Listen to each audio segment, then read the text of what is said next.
Hey you guys, so today's project, my poor assistant, she's probably like rolling her eyes so hard this morning because I was not prepared. But I thought of this really cute project like late last night, and I really wanted to share with you guys. So I thought it would be really fun to take some bunting flags like these, um, and we are going to decoupage them with scraps. You guys know how you do larger projects with your decoupage paper because the sheets are 20 inch by 30 inch, right? They're huge. And so I always have like little scraps that are left over. So today's project is going to allow me to use a lot of the scraps that I have. And I've already pulled out several designs that kind of have the same tones a little bit, you know, so that my bunting looks succinct. And so I'm going to use just these scrap pieces of decoupage paper. I'm also going to be using ILD's retro stamp for today's project. So the retro stamp is really cool because their letters are like hollow. They're empty on the inside. But we're not going to use them as stamps today, you guys. We're actually going to use these to make like letters to go on our bunting. So it's a pretty involved project, but I think it's going to be super fun, and I'm excited to see what you guys do. So we were talking about like what kind of things, what kind of words could you put on there. So I'm going to use 7 flags, and I'm going to put thankful. But you could do, oh Lord, I forgot all the words. You can look it up. 7-letter words for different things. There's a lot of things you can do. I'm choosing 7 flags because I know it's going to go across my little faux fireplace perfectly. We are working on our reset for fall. So it looks kind of bare back here because we haven't had time to really do anything yet. But this will be one of the first projects that'll make it on our seasonal fireplace moving forward. Hi, my name is Royce Hunt Bell of Roycycled Treasures. Let's get started.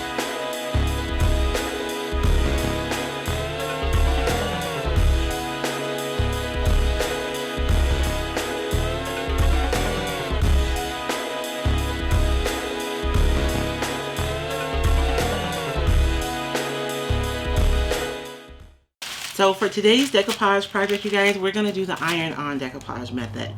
For the sake of time, I've already prepped the majority of the flags, but we'll do a couple of them together. So I've already painted these. I just did a really thin, like almost whitewash on the wood so that all of my decoupage images show up really, really well.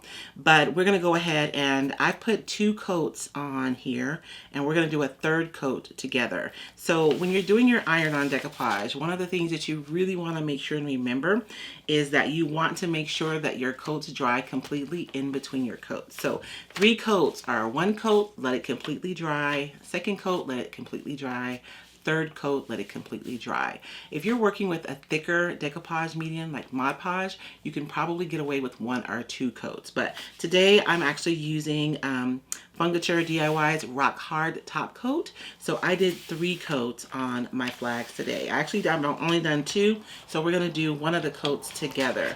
And I am painting right out of my container, but shh, don't tell anybody, and don't do this. Oh man. I have to fight with this every time I open it. Okay. But it's almost gone. It'll be gone soon. So, but you generally don't want to paint out of your containers because you can deposit like debris or bacteria. And if you're not going to use it for a long time, that can grow and ruin your product. So I am just going to add my 3rd layer of decoupage medium on here, which for today is the DIY top coat, the Fungature and DIY Rock Hard Top Coat. And honestly, I chose this because it was available on my workbench. So there's no particular reason I chose this. It's just, it was available on my workbench. I do like this product though. It's a marine grade sealer, so it's nice. Once it cures, you can use it like outdoors or somewhere where you may experience moisture. So I put my last coat on there, and we're gonna let this dry, and then we're gonna come back and we're gonna iron on our decoupage on each of our flags. Now that my flags are dried and I have 3 coats of product, I can iron on my decoupage paper. A lot of my customers like the iron on decoupage method because you don't have any wrinkles in your decoupage.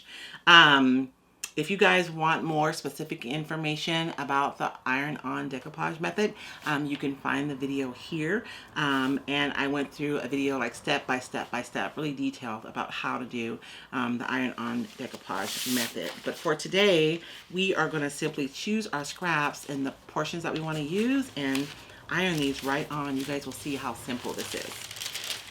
So this is a piece from the grunge floral decoupage paper, and I like these grungy bits here on the edge, so I want to make sure that that makes it on to my flag. And so when I'm putting my paper down, this is completely dry, and so I'm just going to put it down on here. I'm not going to worry about, you know, trying to trim my paper super close, because I'm going to be able to use my sanding block to trim this afterwards. So I'm just going to trim these pieces off, and I'm still going to save these pieces because I can use them for a small project. And then I'm actually using my mini Cricut today to iron on my decoupage. And I almost forgot a very important step. When doing your iron-on decoupage, you guys, it's really, really important that you have a protective barrier. So it can be like parchment paper. You can even use tissue paper, plain tissue paper as a barrier. I'm actually using a Teflon sheet because if you want something more sustainable, the Teflon is nice because you can reuse it over and over again. So I'm using my little mini Cricut, and I'm using my Teflon sheet as a barrier, and I'm simply going to iron over my piece. And what happens is it reactivates the adhesive underneath the paper, and the paper adheres to your surface. When you're doing the iron-on method, you guys, you want to take your time and go over the entire surface evenly. So you almost want to create like a grid, so that you make sure you go over each area really well. You don't want to overheat your area though, because you can either break down the adhesive and it doesn't stick well, or if you use latex paint, your latex can bubble. So I did use Wise Owl's Chalk Synthesis paint as a base coat on my flags today. You guys see that? So I've ironed that and it's completely stuck on there. And so I'm just going to take my sanding block. This is a 220 grit sanding block that I'm using to trim my paper. The 220 grit is my favorite because it trims nicely without, you know, marking up my edge, and it does it really quickly.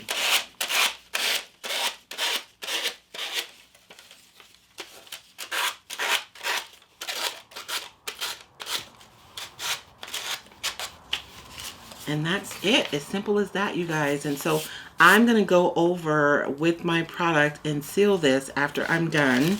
And let me show you guys, because everyone always panics when this happens, because right now it's completely wrinkle free. It's completely smooth on here. But when I go over it, with my water-based sealer, it's going to reactivate the sealer underneath, and so I'm going to get some ripples in my paper. But you guys, I promise you do not have to panic. Just go over with your sealer and then set your flag aside and leave it be. When the wood is completely void of any moisture, when it's dried completely, those wrinkles will go away. And so I'm going to set this aside, and I'm going to repeat this process on all of my flags. But in the interim, you guys, I want to do something that's going to be really fun. I want to go ahead and pour my resin in my retro stamp so that that can be curing while we're working on our flags. So I've already picked out the letters that I want to use. I want to use thankful is what I'm going to do. Doesn't matter which order they're in right now, right? Because we're simply going to be pouring resin into these individual pieces. The retro stamp is really cool because it does have because of the way it's made, you can actually pour resin into your stamp. I'm going to be using the amazing casting resin. So you guys know that this is the one that I love to use. I always get good results. This is what the box looks like, you guys. It's the amazing casting resin. This one it cures in 10 minutes, and it's the casting resin in the purple box. It's really important that you get the right one, because if you get the different formulas, you'll get different results. And so this is what I always use when I'm casting, whether it's molds, or today we're using stamps as if they're molds. So it's kind of the same. I use these silicone cups whenever I'm working with resin. I love them because I can use them over and over again. I simply pour my product in, I stir it, I pour my resin out, and then for cleanup, I just put my popsicle stick on the side, let my resin cure in the cup, and then I just pull everything out and it comes clean. So that's why I love using the resin cup, the silicone cups whenever I'm working with resin. So I'm going to pour part A up to 20 mils, and then I'm going to pour part B up to 40 mils. That way I know that I have a half and half mixture in my cup.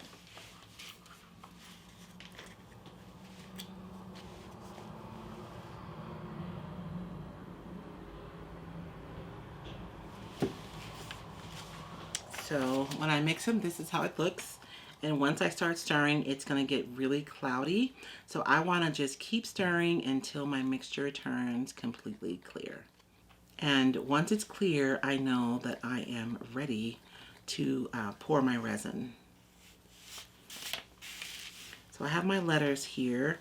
And the good thing about the silicone cups is you can squeeze them, which really helps you control how much resin you're pouring out. You do want to be careful. This is a really shallow space, right? It's not like a really deep mold.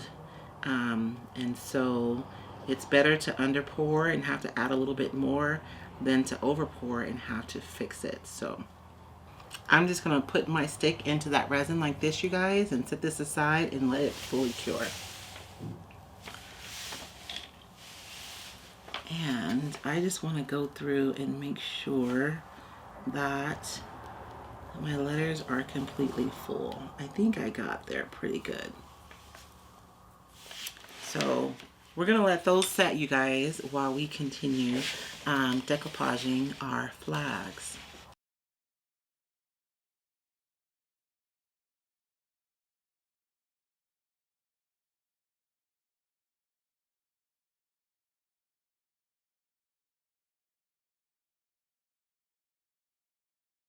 So now that we have all of our flags decoupaged, you guys, you see how I did use the grungy meters twice because that's one of my favorites. But for the most part, each one of these is made with a different paper, but they're all kind of similar in tone, right? So it still works. So these are going to be our this will be our backdrops for our letters. And our letters look like they're pretty much cured. So let's pop those out.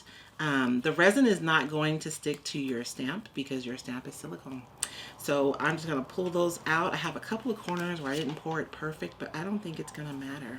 I think we're going to be fine. And any over pours that I have, like these right here, I'm just going to take my fussy cutting scissors, you guys, and just snip those off. Like seriously, not a big deal. But I have these 3-dimensional letters. Now, if you wanted, you could absolutely stamp over your decoupage paper, right? I just thought it would be fun to have like dimensional letters on my bunting. And so that is why I chose these. My original plan was to do a metallic finish like a copper, but I think I changed my mind. I think I did. I think now that I'm looking at all the warm tones and kind of the industrial nature of my bunting set, that I'm going to make them look rusty. So you guys will get to come along with me while I create some rusty patina on my letters. And I'm going to get all these out and get them trimmed, and then we will come back and we'll paint these together. I'm going to pull out one of my Dollar Tree cutting boards and use it as a mat today. And so I'm just going to put my letters on there. I'll be using several Wise Owl chalk synthesis paint colors in order to create the finish for these letters. I really, honestly, if I had to start all over again, I would prime them. I'm going to prime them. I'm not going to prime them. Okay. So the colors I'll be using to create this finish, I'll be using black. I'll be starting off with the base of black, chocolate brown, iron oxide, and then mandarina, which is an orange. So I'll be using these 4 colors to create a rust effect, and then I'll be putting some copper. This is one of Wise Owl's metallic finishes. It is gorgeous. So I'll be putting it in some areas, and I may even do like some green patina. We'll see. I don't know if I want to go that far today. So I'm just going to mix everything right here on my plate because I'm not going to use a ton of any color. So let's start with black. And I'll be using salt wash, you guys, to create texture so that it looks really crusty. That's what I want to do. So I'm just going to pour my salt wash on my plate. And I really do, I struggle to teach this finish because it really is, you kind of have to feel your way through this process. And you just keep layering on your colors until you get the effect that you want. But I do like starting with a black base when I'm creating this finish. And so I'm just mixing my black and my salt wash together to make my paint thicker. And so what this does is thickens my paint so that when I stipple it on, it leaves this really super yummy texture on the surface of my letters. And so I'm just going to take my brush and I'm just going to stipple this right over the top, this base layer.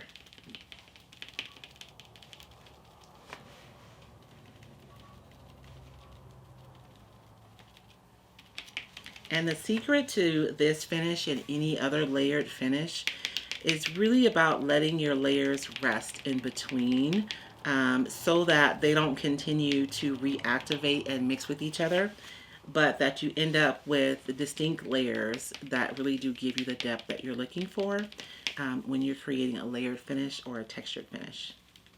Now the best thing to do would be to let this coat sit overnight before you go on to the next one. But if you're like me and you're not patient, you can use your craft dryer.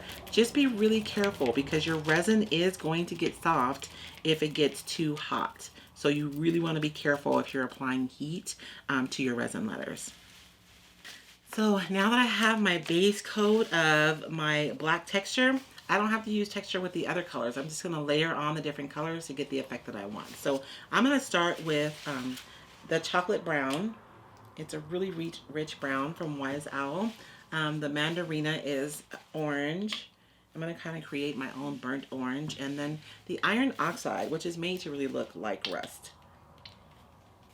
And so I like using different colors because if you look at rust up close, it's not just one color. It's actually made up of multiple colors. But I do want to go in and layer or paint on some copper. So I want it to look almost like these were copper letters that have patinaed over time.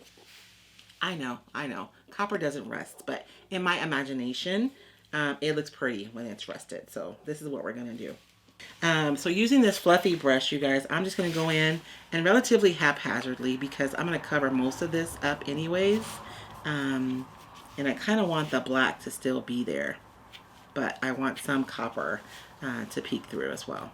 Isn't that copper so beautiful? And the thing about Wise Owl's metallic paints is you don't have to seal them. So a lot of times if you ever painted with metallics before, they look beautiful, and then when you seal them, they lose some of their luster. So you don't have to seal Wise Owl's metallics, which is one of the reasons why I love them. And I'm gonna need some more black too. So this is a very intuitive process, you guys. You just kind of have to add and take away color until you're satisfied with the way that it looks. So I'm going to go in with some of the chocolate brown, like just super haphazardly everywhere. If this were a piece I was working on, say a larger piece, I would probably be thinking about the directionality, like if there's water running from somewhere, where would it be coming from, and thinking about the direction. But because this project isn't really like that, I'm just being super haphazard with adding my colors.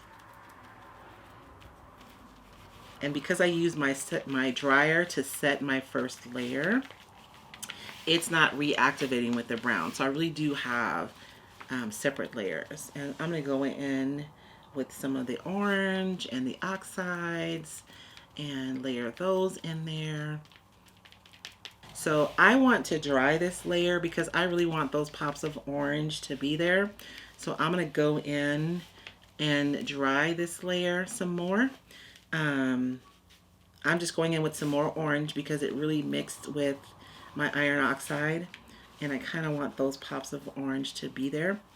So I'm going to dry this layer, and then I'll go over with the final layer of black to kind of push back things, and I'll end up where I want to be. So now that I have this layer dry, I'm going to go in with black, and what the black will do is push back the layers, and you just kind of go back and forth until you get to a place where you're happy. I'm not going to clean my brush either. I'm going to kind of keep the old color on there a little bit. And so I'm just going to go in with my black and dab that on there. And it'll just push back some of that color so it doesn't seem as harsh, I guess, as it did before. And you end up with something that looks a lot like a super crusty letter that I found maybe at a thrift store or in a barn on one of my picks. And then for my final, I'm actually going to take my finger. You guys know I love to finger paint, and I am just going to go over them a little bit with the copper. And not the whole thing, just, you know, certain points of it. I just want to have the idea that they're copper, you know, that's been tarnished. And that's it, you guys. So we're going to let these dry, and when we come back, we'll glue them to our bunting. And then when I get it all set up on the fireplace, I'll show you guys how it looks. So now that we have our beautiful, rusty, crusty, like grungy numbers already, and we have all of our flags that are decoupaged and ready to go. And you guys, as a side note, if you have bits from your transfers, you can put your transfers right over the top of your decoupage and then put your letters over the top of that. That would be fabulous. But I digress. Today, we're going to go ahead and we're going to glue this on. I'm going to... So all of them are different, but I still want to be cognizant because some are warmer than others. And so I did the grunge meters twice. So I'm going to start and end with the grunge meters, you know, on my bunting. So we'll start here with our T, and I'm just going to use my Titebond Quick and Thick is what I'm going to use to glue this on. I like this glue because it gets tacky right away and it holds really well. So I don't have to, sometimes when you use glue, it kind of like slides around for a little bit. This gets tacky pretty quick and it works really well with my resin. So I'm going to put glue. I'm not putting a ton because I don't want it to ooze out the sides, and I'm eyeballing it. If you want to measure it to make sure it's perfectly centered, you can absolutely do that, but I'm an eyeballer, y'all. So I'm going to eyeball it and put it in the center of my piece. And like, that's it. So I'm going to go through, I think I have, like, these are cooler, right? These colors are cooler. And these are really warm. So I'm thinking if I like do warm, cool, then even though the tones are a little bit different, it'll still make sense. And so that's the plan. So I'm just going to glue each of these letters onto my flags. And then in the kit that you get, I found mine on Amazon. I'll put the link in the comments for you guys. And if you guys enjoyed today's project, please subscribe. That way you guys won't miss any of our future tutorials. And if you hit the bell, you actually get alerted when we upload a new video. So you're sure not to miss out.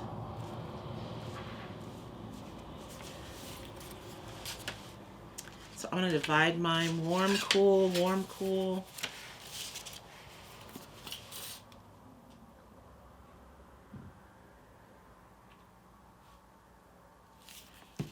And you guys see that? Not a ton of glue, right? Just enough so that it glues to the surface.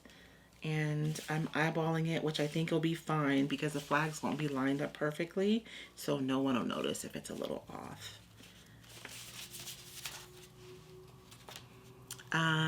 That was a warm one, so we'll do this one on a cool one. And that's it, you guys. I may go in and add some drippy patina. I haven't decided yet if I want to do that, but I kind of do, just to add a little bit of color. But I'll be doing another video for the can decoupage video, which will be up on Friday, and I'll definitely be doing the patina on that one. So don't feel bad if you guys miss out on the patina for this project, because you can see it in the next video.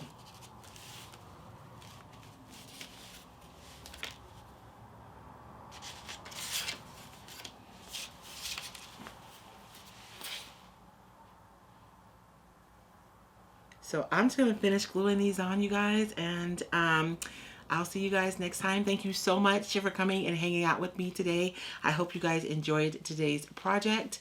If you're looking for any of the craft supplies that I've used here today, you can find them at roycycled.com. Anything else that I've used that's not on my website, I'll leave a link below so you guys can find it. But thank you so much for joining me today. We'll see you next time. Keep creating.